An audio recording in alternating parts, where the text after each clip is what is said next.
তারা যদি গার্মেন্টসের ডিউটি কইরা থাকে, যদি দেখে যে গার্মেন্টসের ভিতরে ব্যবহারটা কিরকম, ওই রকম যদি হয়, তাহলে তো ওর সমতুল্য এটা কিছুই না। কি করতেছো তুমি? হ্যাঁ। এই যে কাপড়গুলো ভিজা, তাই লাড়ে দিলাম। কাপড়ে হাতে লেগে লাগবি। ধুয়ে দিলাম, তোমার কাপড় আমার কাপড়। এখন ঘটনা হচ্ছে ভিডিও করার উদ্দেশ্যের একটা কি জানো, কি? অনেকজন আমাদের বিশেষ সমালোচনা করে।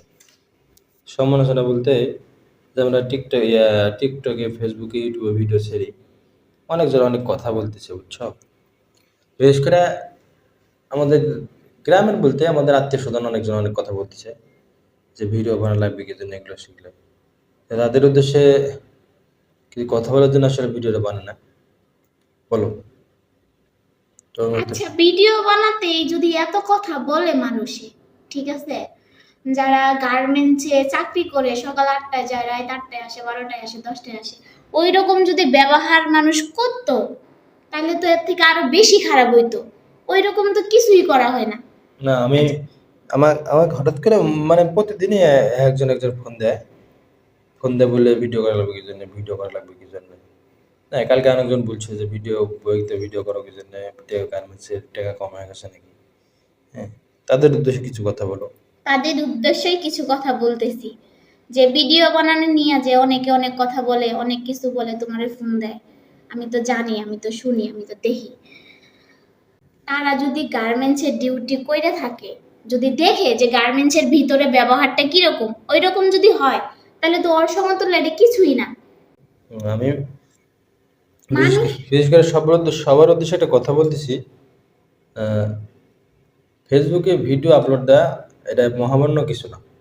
অনেকজন অনেক কথা আমাকে অনেকজন ফোন দিয়ে বলছে এই খারাপ, এই খারাপ, ওই খারাপ, বই দিয়ে ভিডিও বানায় ব্যবসা করা। আসলে ভাই গার্মেন্টসে চাকরি করে এর কি ব্যবসা না? ওইটা আরো বেশি বড়।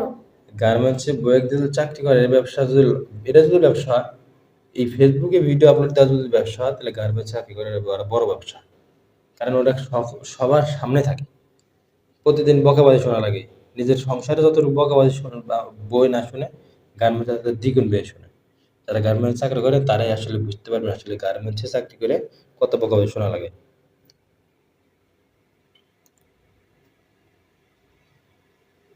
আচ্ছা, কে কি কইলো না কইলো ওইটা তোমার কানে নিয়ে লাভ আছে? না বউ আসলে দিয়ে যদি চাকরি করাইতে পারো, সামান্য এই ভিডিও বানাইতে সমস্যা কি? বাংলাদেশে ম্যাক্সিমাম মানুষই কিন্তু টিকটক ভিডিও বানায়, তাই না? অবশ্যই বানায়, কত জনে আছে। অনেকজন টিকটক ভিডিও বানায়। আর ওই রকম করে তো আমরা বানাই না। ওই রকম যদি করে বানাই, তাহলে তো তোমার মনে করো যারা চিনা পরিচয়, তারা তো আর অনেক কিছু বলবো। হ্যাঁ, আমি ওই রকম তো কোনো ধরনের আমরা কিছু করি না, তাতেই এত কথা। আমরা আমরা আসলে অনেক ফেসবুকে আমি আসলে স্বপ্ন ছিল ফেসবুকে অনেক কিছু করার। আসলে আমরা নতুন তো, আমাকে অনেকজন বলছে ভাই সমালোচনা করবে মানুষ, বুঝছো? যে সমালোচনা করবে, কিন্তু তারপর আমি কারো কথা কান না দিয়ে শুনে শুনে আজ পর্যন্ত আসছি। তে সবার উদ্দেশ্যে একটা কথা বলতে চাই, কিছু যদি পারেন আমাদের ভিডিও শেয়ার করে, লাইক কমেন্ট শেয়ার করে দেবেন। তাছাড়া আমি আমার লাইফ আমি সেটা বুঝবো। আমার আত্মীয় স্বজনের উদ্দেশ্যে বলতে চাই, আমি কি করব না করবো কাকেও কৈফিয়ত দিয়ে শুনবো না। আর একটা বিষয় কাজ করতে হলে অবশ্যই সমালোচনা করবে, বুঝো না? একটা মানুষ হাজার জনের কাছে ভালো হয় না, এটা সবসময় মনে রাখবা। কিছু মানুষের কাছে ভালো, কিছু মানুষের কাছে খারাপ। তাই তো।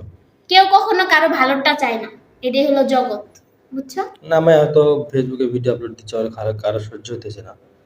হ্যাঁ, আমি কার সহ্য হলো কার সহ্য না হলো দেখার টাইম নেই।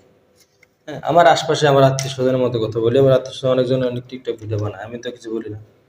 আমার বিষয়ে এত মানুষের না করার কি জানি। টিকটক বানাইলে, ভিডিও বানাইলে কি তাই মানুষ খারাপ হয়ে যায়? এর থেকে তো মানুষ আরো কত খারাপ কাজ করে। আর আমরা তো অন্যজনের সাথে ভিডিও বানাইতেছি না, আমরা জামাইবো ভিডিও বানাইতেছি। কে কি কইলো না কইলো এটা দেখে লাভ নাই। সবার কথা কানের মধ্যে শোনাবাদ দিয়া চুপ করে বয়ে থাকে, নিজের কাজ নিজে করো।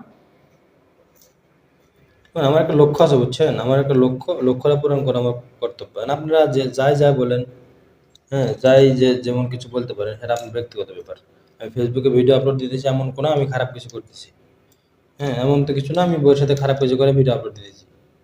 এটি যে ভিডিও ফ্যামিলিগত যেগুলো কাজ করি এগুলো ভিডিও আপলোড দিই, তাতে সবার বিবেকে বেঁধে যায়, সবার রুচির বেঁধে যায়, কারণ রুচির যদি বেঁধে থাকে কেউ আমার সবার ভিডিও, বাজে না, কিন্তু তোমার কিছু কিছু চীনা লোকের লগে বাজে, আর অন্য কারোর সাথে লাগে না। যেমন আমার পেজের কথা বলি, আমার পেজটা কিন্তু রানিং ছিল, হ্যাঁ আমার আমার কাছের একজন মানুষ, নাম বলবো না, ও ওইটি আমার মনে হয় পেজে অনেক একটা বড় ক্ষতি করে ফেলছে, স্ট্রাইক মারছিল।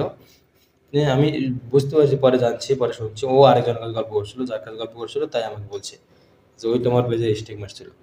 আমার পেজে রানিং পেজ ছিল, প্রত্যেকটা ভিডিও 1.5 মিলিয়ন 2 মিলিয়ন ভিউ ছিল, 7 মিলিয়ন পর্যন্ত ভিউ আসছিল আমার পেজে।